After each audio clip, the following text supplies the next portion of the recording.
Hello दोस्तों, नमस्कार। SM किसी शाना में मैं आप सभी लोगों का दिल से बहुत बहुत स्वागत करता हूँ। दोस्तों, वीडियो स्टार्ट करने से पहले आपको याद दिलाना चाहूंगा, कल है सैटरडे और फ्री स्टॉक मार्केट क्लासेस इस चैनल के ऊपर एक नया लेक्चर अपलोड यहाँ पे होने वाला है। जरूर इस चैनल को फॉलो करना।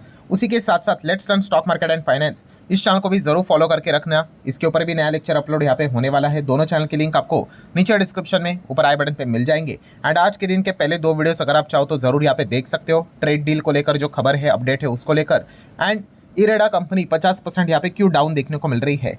ये भी चाहो तो आप इस वीडियो को स्टडी कर सकते हो। सारे वीडियो के लिंक आपको नीचे डिस्क्रिप्शन में दिए हैं। चलिए दोस्तों, हम हमारे वीडियो को कंटिन्यू यहाँ पे कर लेते हैं। तो जैसे कि आपको पता है आज है 12 दिसंबर। तो 12 दिसंबर है तो क्या हुआ।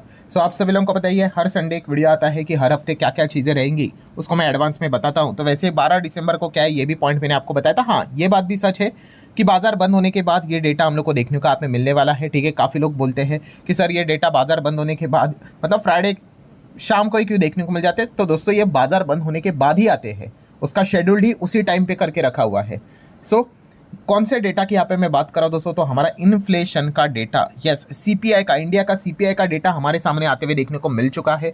अभी जैसे कि आपको पता ही है, रिसेंटली हम सभी लोगों ने हमारा जीडीपी का डेटा देखा था, जो कि आया था 8.2%। अनुमान था 7.3, आया 8.2। अभी 28 नवंबर की बात है। यहाँ पे काफ़ी कमाल का डेटा देखने को मिला था।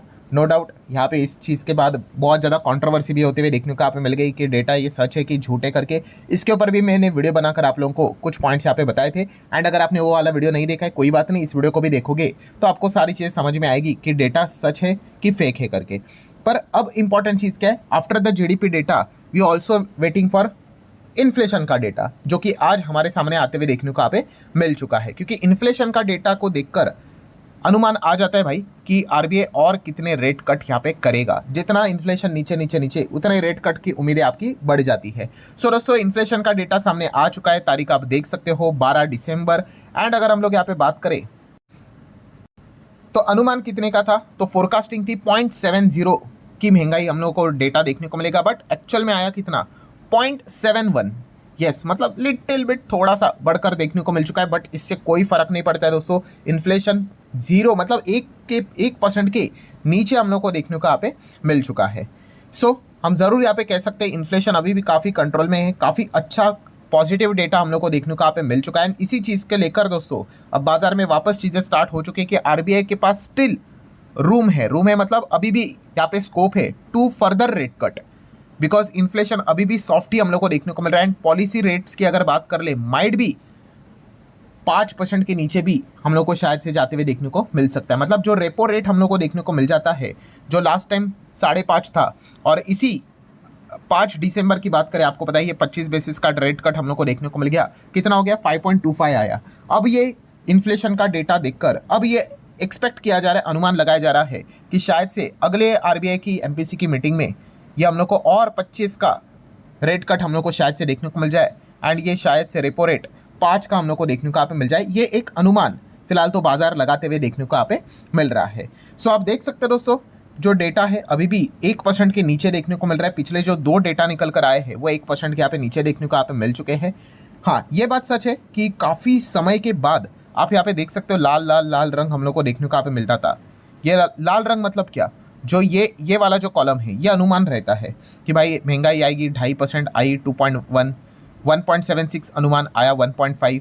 मतलब अनुमान से हम लोग को जब नीचे वाला डेटा देखने को मिल जाता है और इन्फ्लेशन का डेटा अनुमान से कम आना मतलब अच्छी बात रहती है। हाँ, काफ़ी समय के बाद हम लोग को ये डेटा पॉजिटिव मतलब हरे रंग में इसलिए देखने को मिल गया, अनुमान से ज़्यादा देखने को मिल गया। बट अनुमान से ज़्यादा होना इन्फ्लेशन क्या खराब बात होती है, थोड़ा सा खराब होता है। बट अगर हम यहाँ पे देखेंगे, अगर ये 1% के नीचे है तो इससे कोई भी फर्क नहीं पड़ता है। अगर हम लोग यहाँ पे कहें कि यस, काफ़ी समय के बाद ये थोड़ा सा अनुमान से ज़्यादा आते हुए देखने को यहाँ पे मिल चुका है, बट ओवरऑल ये 1% के नीचे है, यही काफ़ी बड़ी बात हम लोग को देखने को मिल रही है। एंड देन अगर हम लोग बात कर ले दोस्तों, तो अभी आप सभी लोगों को पता ही है कि जो भी करंट मंथ रहता है, तो जो प्रीवियस मंथ कंप्लीट हुआ रहता है उसका डेटा आता है। जैसे कि अभी दिसंबर में कौन सा डेटा आएगा, ऑब्वियसली भाई नवंबर का ही। इतना तो कॉमन सेंस होना चाहिए कि नवंबर खत्म हुआ है तो उसी का डेटा आएगा। वैसे नवंबर में कौन सा डेटा आता है, अक्टूबर का। अब दिसंबर का डेटा कब आएगा, ऑब्वियसली दिसंबर खत्म होने के बाद कौन सा आता है, जनवरी, तब आ जाएगा। अभी हमारे पास कौन सा 2 डेटा यहाँ पे सामने आते हुए देखने को मिल चुके हैं, अक्टूबर का भी, नवंबर का भी। अक्टूबर में था 0.25 एंड नवंबर में अभी कितना आ गया, आज ही का दिन जो रिलीज हुआ है 0.71। सो ये दो डेटा तो यहाँ पे मिल गए। अब किस चीज़ की चर्चा स्टार्ट होगी आपको बताइए? यस, Q3 की। Q3 में क्या रहता है आप सभी लोगों को यहाँ पे पता है ना, अक्टूबर, नवंबर एंड दिसंबर। अब ये दिसंबर का डेटा तो जनवरी में यहाँ पे आ जाएगा, बट रिसेंटली जो आरबीआई की अगर हम लोग बात कर ले, जो मॉनेटरी पॉलिसी हम लोग को देखने को मिली थी, वहाँ पे आरबीआई ने यहाँ पे क्या किया था, Q3 का इन्फ्लेशन का एवरेज डेटा क्या आएगा ये उन्होंने एस्टिमेशन प्रोजेक्शन यहाँ पे बताया था। पहले ये प्रोजेक्शन 1% प्लस देखने को मिल रहा था, इनफैक्ट मोर देन 1.5%, जिसको घटाकर उन्होंने कितना कर दिया, 0.6%, 0.6% तक उन्होंने यहाँ पे घटा दिया। ठीक है कि Q3 का जीडीपी इन्फ्लेशन का डेटा, जीडीपी का नहीं, 0.6 यहाँ पे देखने को मिल जाएगा। एंड दोस्तों इस चीज़ के चलते अभी एक प्रॉब्लम देखने को मिल रही है। प्रॉब्लम मतलब क्या आपको एक चीज़ समझ में आ गई? कौन सी चीज़? देखिए, अक्टूबर में 0.25, नवंबर में 0.71, इन दोनों की टोटल कर दे तो कितना होता है, 0.96। और आरबीआई ने कितना बोल दिया है कि 0.6 के आसपास यहाँ पे आ जाएगा, और यहाँ पे ऑलरेडी हम 0.96 मतलब क्रॉस होते हुए देखने को यहाँ पे मिल चुके हैं।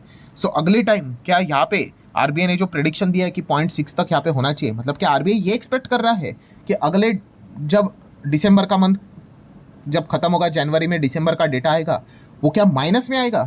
तभी जाके तो आरबीआई का जो चीज़ उन्होंने प्रोजेक्शन दिया है वो मैच कर पाएंगे।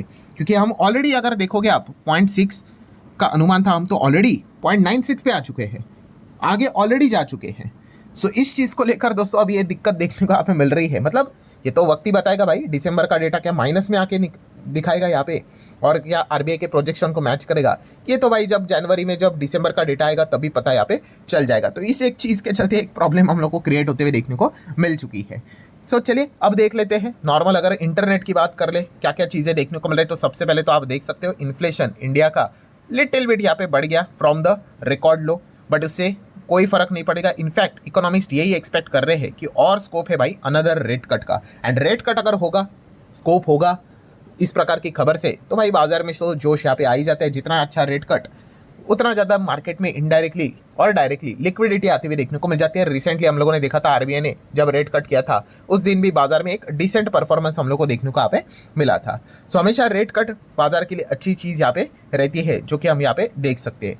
अब आ जाते हैं दोस्तों इंपॉर्टेंट पॉइंट की ओर, जो कि काफ़ी लोग यहाँ पे ऑलरेडी कमेंट सेक्शन में लिख भी चुके होंगे कि सर ये तो भाई पूरा डेटा फेक है। आपको लगता है ये क्या, ये मतलब महंगाई कितना 0.7, ये आपको लगता है महंगाई ये सच है? ये कुछ भी फेक डेटा रहता है, कुछ भी सरकार यहाँ पे डेटा दिखाती है। एंड सेम जीडीपी का डेटा भी ऐसे ही फेक था, 8.2 का जीडीपी, ऐसा थोड़ी ना होता है। तो दोस्तों अगेन यहाँ पे मैं कहना चाहूँगा कि ये फेक नहीं होता है, इसका जो फॉर्मूला है, ठीक है, वो लिटरली हाँ आप ये कह सकते हो कि ये आउटडेटेड यहाँ पे हो चुका है। मतलब अभी अगर हम महंगाई की भी अगर हम लोग बात कर ले, जो सीपीआई का डेटा जिस हिसाब से वो जो कैलकुलेट किया जाता है, ठीक है, वो फॉर्मूला आपको मतलब बोलते हैं ना वो मेथड रहेगा भाई, प्लस माइनस उसी में आपको वो फॉर्मूला में डालना पड़ेगा, उसका डेटा निकल कर यहाँ पे आ जाएगा। सो ये जो फॉर्मूला है वो एक्चुअल में काफ़ी पुराना होते हुए देखने को यहाँ पे मिल चुका है। एंड इसी चीज़ को लेकर काफ़ी बवाल भी यहाँ पे मचा था। मतलब अगर आप यहाँ पे चेक करोगे, सरकार ने भी, ये देखो पीआईबी की वेबसाइट है, प्रेस इंफॉर्मेशन ब्यूरो की बात कर ले, सरकार की वेबसाइट है, उन्होंने क्या बताया है कि कंज्यूमर प्राइस इंडेक्स नंबर का डेटा आज हमने दिया है। सो उसका बेस ईयर क्या है, 2012 के बेस को वो 100 लेकर यहाँ पे कैलकुलेट करके यहाँ पे बता रहे हैं। एंड इसी चीज़ को लेकर आईएमएफ ने भी यहाँ पे एक रिपोर्ट निकाली थी, याद है ना आपका, जब हमारा जीडीपी का डेटा निकल कर यहाँ पे आया था, IMF flag the concern over the India का जीडीपी का डेटा। क्यों? क्योंकि उन्होंने यहाँ पे बताया, एंड उन्होंने रेटिंग ग्रेड भी क्या दिया था, सी ग्रेड दिया था। ये सी ग्रेड उन्होंने यहाँ पे क्यों दिया था, उसके पीछे का रीज़न क्या? और अगर आप चेक करोगे हमारा जो जीडीपी का जो परफॉर्मेंस है उसको आईएमएफ ने सी ग्रेड दिया, और सीपीआई का पता है क्या है, बी ग्रेड देके रखा हुआ है। क्यों ये सी ग्रेड और बी ग्रेड उन्होंने देके रखा हुआ है? एकम एवं कारण दोस्तों कि उन्होंने यहाँ पे बताया है कि इंडिया का जो बेस है, बेस ईयर जो लेते हैं कैलकुलेट करने के लिए, वो काफ़ी आउटडेटेड है। आउटडेटेड बेस ईयर 2011-12 हम लोग लेते हैं, तो इसी से ही ये प्रॉब्लम हम लोग को क्रिएट होते हुए देखने को यहाँ पे मिल रही है। सो आईएमएफ ने भी ये इनडायरेक्टली ये कहने की कोशिश यहाँ पे की है, भाई ये सी ग्रेड बी ग्रेड सब हट जाएगा, आपको बस एक ही काम करना है। क्या काम करना है कि आपने जो बेस लिया है 2011-12, मतलब आप 2012 भी कह सकते हो फाइनेंशियल ईयर के हिसाब से, उसको आपने अब यहाँ पे हटा देना चाहिए। और रिसेंट ईयर जो चल रहा है 2023, 24, 25 जो कुछ भी है, जो अभी का डेटा, उसको लेकर आओ और फिर कैलकुलेट करो, तब आएगा असली मज़ा भाई, तब आएगा ओरिजिनल पिक्चर सामने। सो फेक बोलना सही बात नहीं है, फॉर्मूला ही पुराना हो चुका है। हाँ, अब ये फॉर्मूला अपडेट करना ये तो सरकार की जिम्मेदारी है और वो करेंगे भी भाई, वरना देखा गया तो फॉरेन इन्वेस्टर तो बेवकूफ़ तो है नहीं, उनको ये सारी चीज़ें समझ में यहाँ पे आ जाते हैं। और IMF ने बोल दिया तो भाई अब तो आप देख लो अगले साल तक हम लोग को ये सारी चीज़ें ऑटोमेटिकली होते हुए देखने को मिलेगी। ये ब्रेकिंग न्यूज़ आ भी जाएगी कि इंडिया ने अपना बेस ईयर को, जो भी ये स्टैटिस्टिक डेटा जो रहते हैं उसको यहाँ पे बदल दिया है। ठीक है, ये पॉइंट हम लोग को देखने को मिल सकता है। अभी मैंने दिखाया ना, थोड़ा पीछे जाता हूँ, कौन सा बेस ईयर था, ये देखो 2012 का बेस ईयर लेकर ही कैलकुलेट किया है। सो अगर इससे कैलकुलेट करेंगे भाई तो क्लियर पिक्चर तो यहाँ पे नहीं आएगी। एंड इस प्रकार से डेटा देखकर, ठीक है डेटा तो अच्छा यहाँ पे आते रहेंगे, बट क्या जो विदेशी इन्वेस्टर है क्या वो इसके ऊपर ट्रस्ट कर पाएंगे, थोड़ा सा मुश्किल लगता है। So let's see, hope for the best. आने वाले समय में, अभी आने वाला समय मतलब 2025 तो खत्म ही हो गया, 2026 में हम लोग ये एक्सपेक्ट करेंगे कि हमारा जो बेस ईयर है इसको यहाँ पे बदला जाएगा, और जब ये बदला जाएगा सो करेक्ट पिक्चर हम लोग को देखने को यहाँ पे मिल जाएगी। बट चले, जब तक वो जो फॉर्मूला था उस हिसाब से तो हम लोग यहाँ पे देखे तो चलो अच्छा ये डेटा देखने को मिल चुका है। इस चीज़ के चलते अगेन होप बढ़ती हुई देखने को यहाँ पे मिल गई वॉइस कि आने वाले समय में एक और रेट कट RBI यहाँ पे कर सकता है। करेगा नहीं करेगा भाई वो तो बात की बात है, लेट्स सी एग्जैक्टली क्या होता है। सो आशा करता हूं दोस्तों पूरा वीडियो आप लोगों को अच्छी तरह से समझ में यहाँ पे आया होगा, कैलकुलेशन समझ में आया होगा। ठीक है, डेटा फेक है कि नहीं है उसके पीछे भी लॉजिकल पॉइंट मैंने आपके सामने रख दिया। वीडियो अच्छा लगा होगा चाहो तो like as well as share कर सकते हो। मिलते हैं अगले वीडियो में, तब तक के लिए बाय बाय।